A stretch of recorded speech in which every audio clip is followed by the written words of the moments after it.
तर राज्यातील सरकारी शाळांचं ऑडिट करा, शिक्षण राज्यमंत्री पंकज भोयर यांनी निर्देश दिलेले आहेत। राजस्थानमधील शाळेतील दुर्घटनेच्या पार्श्वभूमीवर खबरदारी म्हणून हे निर्देश देण्यात आलेले आहेत। राज्यातील शाळांच्या सद्य परिस्थितीचा मंत्री भोयर यांनी आता आढावा घेतलाय। धोकादायक शाळांना तातडीने निधी देण्याच्या सूचना देण्यात आलेल्या आहेत।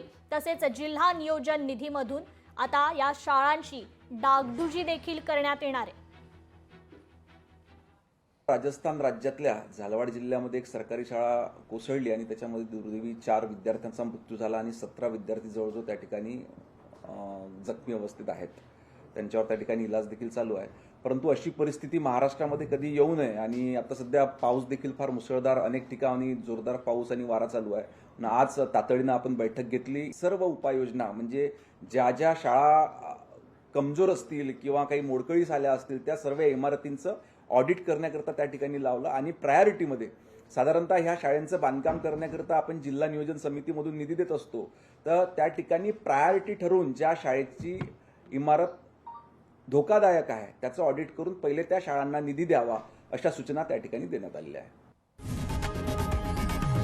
लोकशाही मराठी ऐका, पहा, जागरूक रहा।